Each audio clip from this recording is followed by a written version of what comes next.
dahil wala kayong magawa sa pagtaas ng presyo ng bilihin, pupuruhan niyo yung kalaban niyo sa 2028. Mahiya kayo!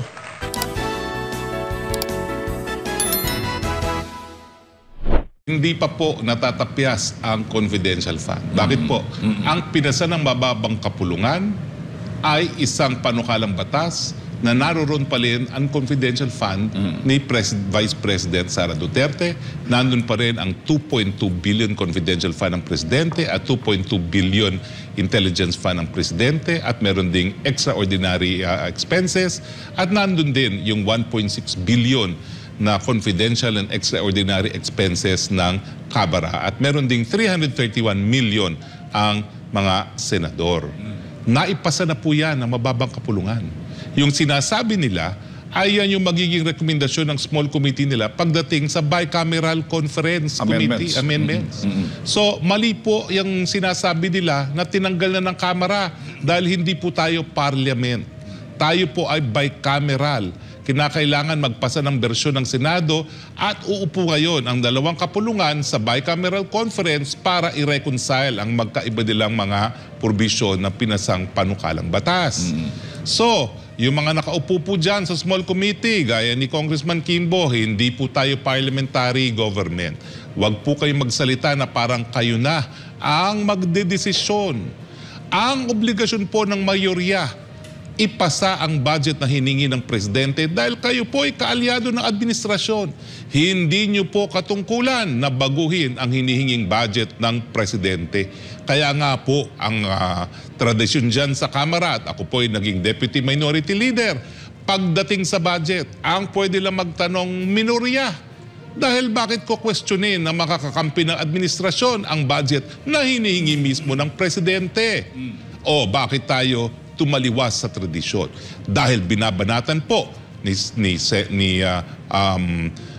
House Speaker Martin Romualdez ang Vice President dahil nga sa planong politika. Ngayon, ang sagutin natin, bakit kung tatanggalin ang confidential fund lang ng Vice President? Bakit hindi tanggalin ang 2.2 billion confidential fund ng Presidente? Ano bang pagkakaiba ng Presidente at ng Vice President? Di ba pareho naman silang tambalan? Magkakampi nga sila. Hindi nga sila magkatunggali. For the first time in many long years, magkakampi ang Presidente at Vice Presidente. Kailan ba huling nangyari yan? Hindi ko na maalala kung kailan huling nangyari yan. Balikan natin. Nung huling presidential election, Duterte, Leni Robredo, magkatunggali. Bago yan, Noynoy Aquino, Jojo Binay, magkatunggali. Bago yan, yun, magkakampi sila. Gloria Arroyo at saka si De Castro. Pero bago yan, Erap Estrada and the GMA magkatunggali. Bago yan, sino pa yun? Sino ba Vice President ni Ramos? Hindi ko maalala kung sinong Vice President ni Ramos. Naku, nag-senior moment tayo. Tanongin natin yung may pero parang ang huli na Cory Aquino, Laurel. Well, panandila, magkakampi yan. Pero sa totoo lang po, hindi rin sila magkakampi. Hindi ba pareho nilang obligasyon na anong pinanumpaan nila na itaguyod ang saligang batas? At sino ngayon ang nagsasabi, humihimok sa taong bayan na buwagin itong saligang batas na ito, kundi ang teroristang CPP-NPA? Bakit Presidente lang ang may trabaho na bantayan yung mga nagtatangka na patumbahin ang ating gobyerno at wala bang ganyang katungkulan ng Vice President? Siguro kung hindi siya na talagang co-chair ng NTF-ELCAC na lumalaban sa mga teroristang CPP-NPA, hindi niya kinakailangan ng confidential fund. Pero kasi, hinalal naman natin si BP Sara dahil siya ay si BP Sara na nung siya ay mayor ng Davao, talaga namang sinigurado niya na napulbus niya ang mga teroristang CPP-NPA hindi lang sa kanyang syudad, kundi sa buong Davao Region. So bakit natin ipagkakait ngayon sa Vice President? And yet, binibigay pa rin natin sa Presidente. Ayan pa yung issue na tinatanggi ni Congresswoman Kimbo. Hoy, Congressman Kimbo, galing po ako sa Kamara. Hindi ko po kinakailangan si SAS para sabihin na mas matindi ang extraordinary expenses. Kasi sa katunayan po, lahat ng tinatanggap nating pera dyan sa Kamara, wala na pong liquidation. Hindi lang po extraordinary expenses. Magpakatuto kayo dyan. Nung ako po ay kongresista, 2 taon naman ako nakaupo dyan, wala pong liquidation ang mga budget na natatanggap ng mga kongresista. Pinipirmahan lang natin ng certification. Mas matindi pa po ang proseso at ang patakaran dyan sa Kamara. Naging kongresista po ako, pinirmahan ko yung mga certification na yan. Nung bago ako, sa totoo lang po, ang dami nag-a-apply, yung mga dating staff na mga nawala ng kongresista. At ang palagi nilang sinasabi, kailangan nyo kami sa liquidation dahil mahirap ang liquidation. Mula po nung 17th Congress, tinanggal na po yung liquidation. Certification na lang. Yan ang extraordinary expenses ninyo. Confidential and extraordinary expenses. Lahat ng natatanggap ng congressman. Magkano yan?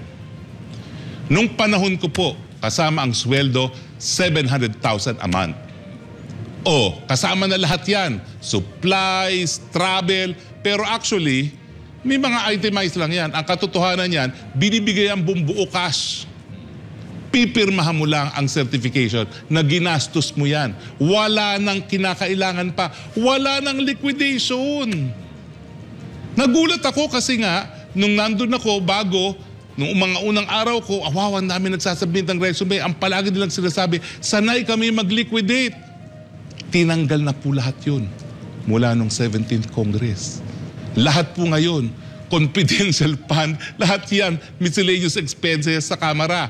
Magpakatuto kayo dyan dahil ako'y galing dyan, pwede ba? O gusto niyo, isiwalat ko pa kung saan galing ang mga ibang kita ng congressman. Eh ako naman, di ako nakinabang dyan dahil miskin nakakuha ako ng budget, ninanakaw naman ng mga district congressman na kontrolado ang district engineer. Pero hindi naman sige, lahat, attorney. Gusto nyo, mag-episode tayo, special episode with Blackboard. Kung saan nyo kinukuha ang mga kita ninyo. Kung bakit nagpapakamatay kayo maging chairman ng commission ng Committee on Appropriations. Sige, siwalat natin kung magkano ang proyekto ng mga speaker at magkano ang mga kinikita nyo sa kada piso na ginagastos para sa infra. Gusto nyo? Personal knowledge yan. Hindi ako gaya ni Sas na nagtatanong. Karanasan ko, nakita ko personal, itigil ang kasinungalingan. Ang katotohanan, tinatarget nyo si VP Sara dahil siya'y banta sa 2028. No other way of explaining it. Mahiya kayo dahil bakit si VP Sara lang ang tinarget nyo, hindi mga sarili ninyo. Diba? Kung talagang kayo'y nagmamahal sa bayan, kung talaga kayo dais niyong ibigay ang pondo sa West Philippine Sea, yung sarili ninyong mga miscellaneous funds, ibigay nyo para sa West Philippine Sea. Huwag niyong sasabihin you are on the right side of history, tatanggalin niyo isang opisina lang ng Vice President, pero yung sa inyo, tatago niyo pa rin. Hypocrisy is that is the right word for you. Right place of history, mahiya ka nga dyan. Wala ka nga dyan liquidation ngayon sa House Pirma lang kayo ng pirma dyan. Certification lang ang kailangan dyan.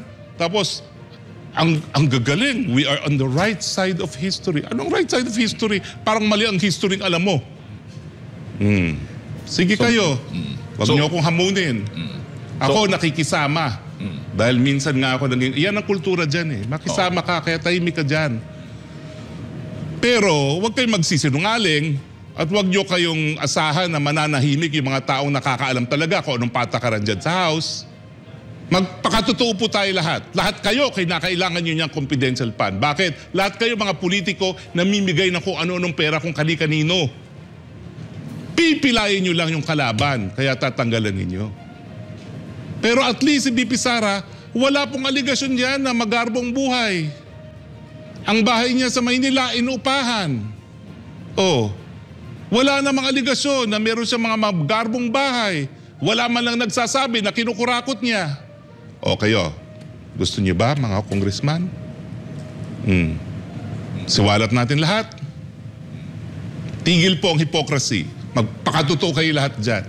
At saka, dapat sundin natin yung tinatawag na hindi lang due process of law, equal protection of the law. Kung tatanggalin ang confidential funds dahil kinakailangan doon sa West Philippine Sea, lahat tanggalin. Huwag mag-single out ng isang opisyalis lamang. Dahil pag nag-single out, obvious na mumuliti ka.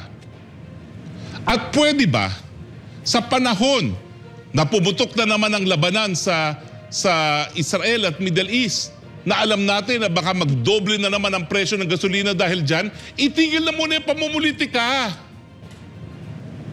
Ako, umakit ako sa entablado ni PBBM na talaga ang pamilya linabanan ko. Bakit? Dahil naniwala ako na sa dami ng problema ng COVID, ng Ukraine, kinakailangan talaga yung pag-iisa na yan. Bakit yung sisirain yung pagkakaisa na yun? Hindi naman kayo umakyat dyan sa entablado na yan.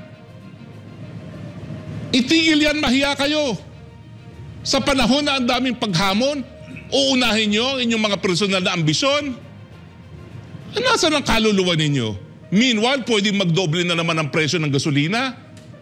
Uunahin nyo yung, idadivert nyo yung issue dahil wala kayong magawa sa pagtaas ng mga presyo ng bilihin. Pupuruhan nyo yung kalaban nyo sa 2028. Mahiya kayo! Bagay, wala naman talagang hiyana sa politika. Yan ang katotohanan.